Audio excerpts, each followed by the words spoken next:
What's going on, ladies and gentlemen? Welcome back to the Fringe. Mark Carney just gave Donald Trump the finger, essentially, and this has happened many times before, but now it's going to be very telling because, well, this is after Donald Trump has hit the final straw with Mark Carney saying there will be no future negotiations, that everything has been shut down, that he's not going to talk to Canada any longer. I'm sure he'll hear something from him later this week. Of course, we have JD Vance already, if you followed the channel yesterday, talking about how Canada shouldn't be blaming Donald Trump, that this is Canada's fault, the situation that we're in, and rightfully so. You have this tweet here: U.S. Vice President JD Vance takes to X to slam Canadian immigration insanity and blames Canada's elected officials for our country's problems. Your stagnating living standards have nothing to do with Donald Trump or whatever boogeyman the CBC tells you to blame. We all know how the major news outlets work in Canada. We know about Mark Carney's C9 to censor everybody, the CRTC saying that channels like this shouldn't exist because we're not Canadian content, even though I film in Canada, I'm based in Canada. In fact, the funny thing with Twitter is there's a little deal going on right now where people are kind of doing this little thing where it's showing when you joined, if you've had any changed names on your accounts, or where you're based in. These have been posted all weekend long. You can see it down here, other accounts posting where they've come from, what they're doing. But what's interesting is the real Mr. Bench tweets out here, guess which X accounts are based in Canada? The Conservative Party of Canada, the Quebec Bloc Party, but then guess which companies are based in the United States? The Liberal Party, NDP, BC NDP, CBC News, Globe and Mail, CTV, City TV. It's really funny when Mark Carney is bringing in his censorship laws, when he's saying that it needs to be Canadian content after moving Brookfield to the United States in order to pad his pockets and ensure their investments were profitable. Well, all of their parties are tweeting out and are based out of the United States, it seems. I have to question why. Why can't you be in Canada or based out of Canada? Oh, I know why, because you're about to censor everybody. You're about to shut everybody down. Of course, the propaganda paid news that get tons of compensation from the Canadian government, the extended arms of propaganda, are going to be fine.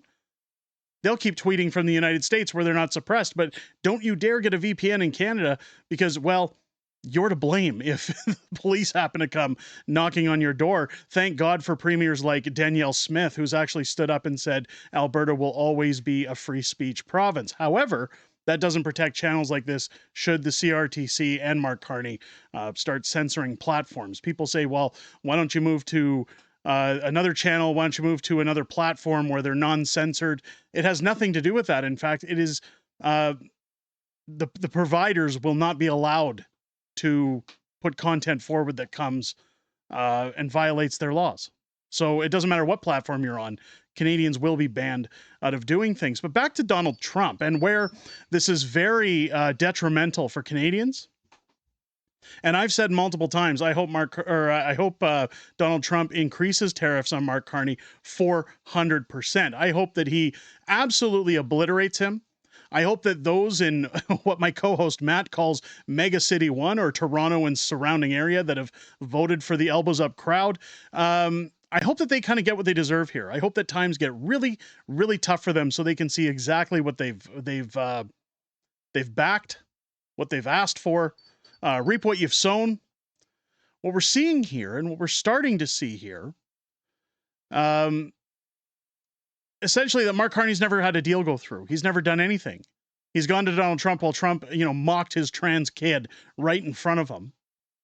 We're never going to get a deal from Donald Trump. Now you got major breaking news. Mark Carney just shrugged and said, who cares about the United States? Reporters asked when he last spoke to Donald Trump. Carney admits he hasn't spoken to him at all because he's been too busy. Then he says, who cares? They're only our largest trading partner in the world. They're only our neighbors to the south. In fact, every time there's been a war, they've had Canada's back every single time. I've constantly listened to viewers from this channel say, hey, you know what? We need to shut off the border from Canada. We can't have people coming into the United States. You guys shouldn't be permitted to come in here. I agree.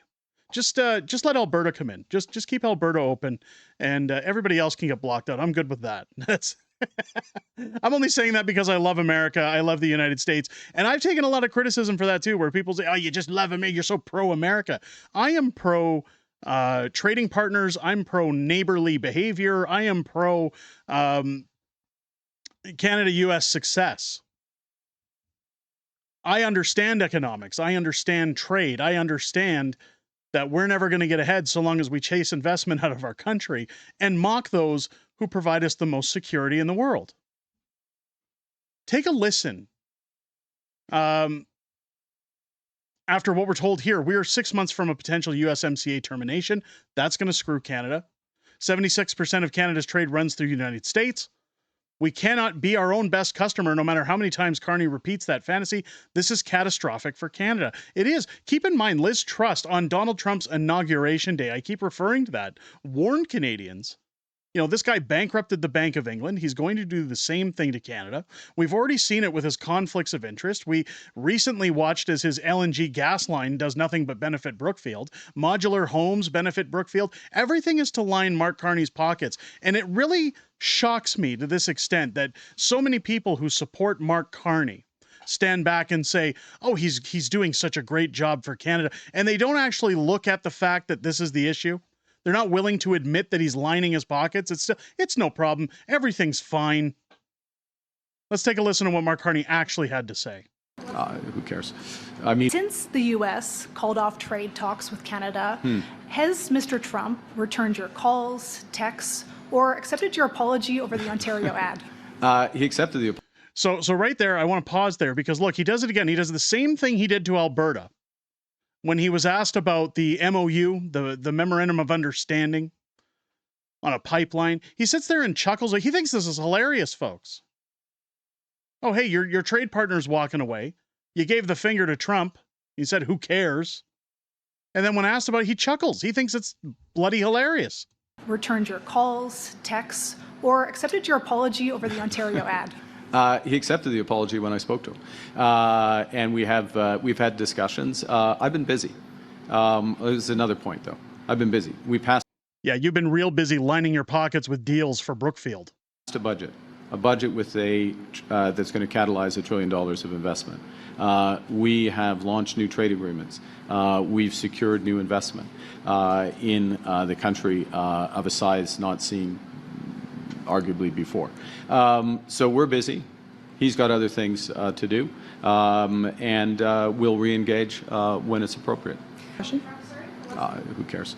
I mean, you see that? That's where it was. Oh, who cares? See, watch. They'll do it again. They'll do it again. When it's appropriate. Who cares? I mean, who cares? I mean, it's a detail. It's a detail. I spoke to him. I'll speak to him again when it matters. I mean, the sort of, comme j'ai dit, nous sommes très occupés. Nous sommes très occupés avec la. Yeah, see, he does this. It's just as the video says, he does this because he can't answer. He says, I'm going to talk to him when it matters. How about the fact that thousands of jobs are bleeding out of the country and going to the United States in record numbers? How about the fact that while those jobs are leaving, people are losing their jobs here because our dollar has been so devalued and USMCA is on its way out? That doesn't matter, Mark. It doesn't matter to the fact that oil's dropping, that our economy is weak. People are flooding in at an alarming rate. And by the way, those people who come into our country only have to hit a button on a smartphone. No vetting, no security checks. Come on in. You guys remember what happened in Chicago last week where a woman was set on fire with gasoline? That guy, if he wasn't arrested, could have just come to Canada and claimed asylum with nothing more than a button on a cell phone. Think about that for a minute. He says, I'll talk to Trump when it matters. And please understand, folks, as I have a lot of American viewers on this channel, as well as Canadians, and I hope the Canadian viewers stand alongside me on this one. I do not mean, as a Canadian, to tarnish our relationship with the United States. I'm sorry that the representation of people that decide who's in charge in this country can't get their heads out of their butts long enough to vote for somebody that actually has brains and common sense. I'm not going to apologize for the woke idiots that put this guy in office. They're no different than those who vote for Joe Biden. This is our Biden moment in Canada. But there are a very large portion of Canadians who do not stand with Mark Carney. There are a very large portion of Canadians that do not want to insult nor diminish the relationship we have with the United States. And I can tell you that this channel, alongside many others that I talk to in this space, stand with the United States, especially when they say, I sure hope Trump sticks it to Carney. I really hope he does. In fact, when I see J.D. Vance screaming at Canada for the decisions they've made, I would love to see Mark Carney pick up the phone when it matters, be invited back to the White House, and I'd like to see Zelensky 2.0. I would love to see Mark Carney sit in the Oval Office with Donald Trump, President Donald Trump, alongside Vice President J.D. Vance, and have his ass literally chewed out by Vance. I think that would be a definite popcorn moment. Of course, J.D. Vance is actually trending in Canada, as I mentioned, and record this video. Let me know what you guys think down below. If you're in Canada, do you agree with Mark Carney's approach? Do you agree with the who cares? Do you think that, much like Doug Ford, this is going to be another snub to inch President Trump towards taking action against Canada? I sure hope so. Again, I hope he buries Mark Carney. If it's your first time here, I hope this video's earned your subscription. I really hope it has. If you stand with your American neighbors, or if you're an American who stands with the Canadians who don't want this nonsense from our representatives, hit that subscribe button. Leave a thumbs up or a comment down below. It definitely helps push this video out from all the censors. Join me live on the channel now twice weekly, Wednesdays and Fridays, for Unhinged Fringe on Wednesdays. Friday Night Fringe on Fridays. I'll be joined by my new co-host Matt on Wednesdays. The beautiful Mrs. Fringe on Fridays, as we talk about everything that happened this week in politics, as well as Q&A from the greatest YouTube community on the platform. I look forward to chatting with you guys each and every week outside of making these videos. I most importantly look forward to chatting with you this Wednesday and Friday starting at 6 p.m. Pacific, 8 p.m. Central here on the channel. With that said, ladies and gentlemen, I hope you enjoyed this video. I hope you have a great rest of your day. I'll catch you on the next one.